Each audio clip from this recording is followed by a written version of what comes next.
বাজেটের দু তিনটি দিক নিয়ে অনেকেই সমালোচনা করছেন। তার মধ্যে একটি হচ্ছে রাজস্বের লক্ষ্যমাত্রা 6,95,000 কোটি টাকা, ঘাটতি বাজেট 2,34,000 কোটি টাকা।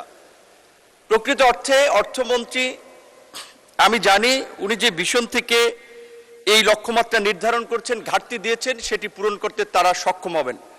আমি অর্থমন্ত্রীর সাথে এখানে একটি বিষয়ে দ্বিমত পোষণ করব। করমুক্ত আয়সীমা 3,75,000 টাকা রাখা হয়েছে।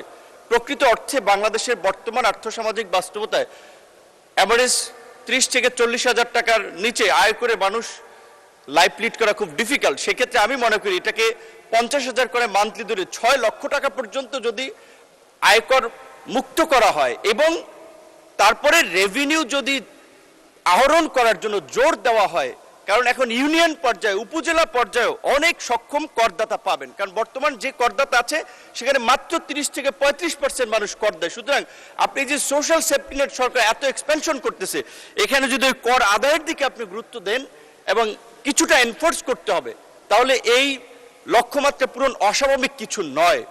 যেহেতু সময় খুব সংক্ষিপ্ত, বিস্তারিত কিছু বলা যাবে না। আমি আমার মন্ত্রণালয়ের একটি বিষয় টাজডি এলাকার সম্পর্কে 2-1 মিনিট বলে শেষ করতে চাই।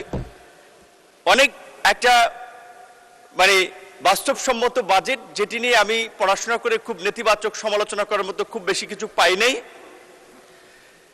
কিন্তু আমার মন্ত্রণালয়ের বাজেট গত বছরের চেয়ে একটু হলেও কমেছে, কিন্তু সরকারের নির্বাচনী কমিটমেন্ট অনুযায়ী 1 কোটি কর্মসংস্থান বিদেশের সৃষ্টি করতে হলে স্কিল ম্যান পাওয়ার তৈরি করার জন্য আমার মন্ত্রণালয়ের মধ্যে একটু বাজেট বৃদ্ধি করানো দরকার। এটি নিয়ে আমি ওয়ারিড নই, কারণ প্রধানমন্ত্রীর সাথেও বলেছি, তিনি বলছেন যা লাগে আপনার কাজ করতে আমরা দেব, এমনকি অর্থমন্ত্রীও বলেছেন যা লাগে দেব। সুতরাং সেটি নিয়ে আমি উদ্বিগ্ন নয়। এবার এলাকার প্রশ্নে একটু বলে শেষ করতে চাই, যেহেতু আমরা কথা বলার খুব বেশি সুযোগ পাই না। মাননীয় প্রধানমন্ত্রী সহ অনেকেই জানেন, এবং আমি স্বাস্থ্য প্রতিমন্ত্রীও বলেছেন চরাঞ্চলকে নিয়ে একটি ফাউন্ডেশন ফোরাম ওর একটি কর্তৃপক্ষ গঠন করার। আমি একটি চরাঞ্চলেরই মানুষ, সেই জায়গা থেকে সেখানকার স্বাস্থ্য, মানুষের জীবনযাত্রা যে কি করুণ দশা, আমি শুধু এটুকুই বলবো, স্বাস্থ্য প্রতিমন্ত্রী সহ আরো অনেকে বলেছেন সরকারের এই জায়গায় একটু চিন্তা করা দরকার এবং অর্থমন্ত্রীর বিশেষ দৃষ্টি।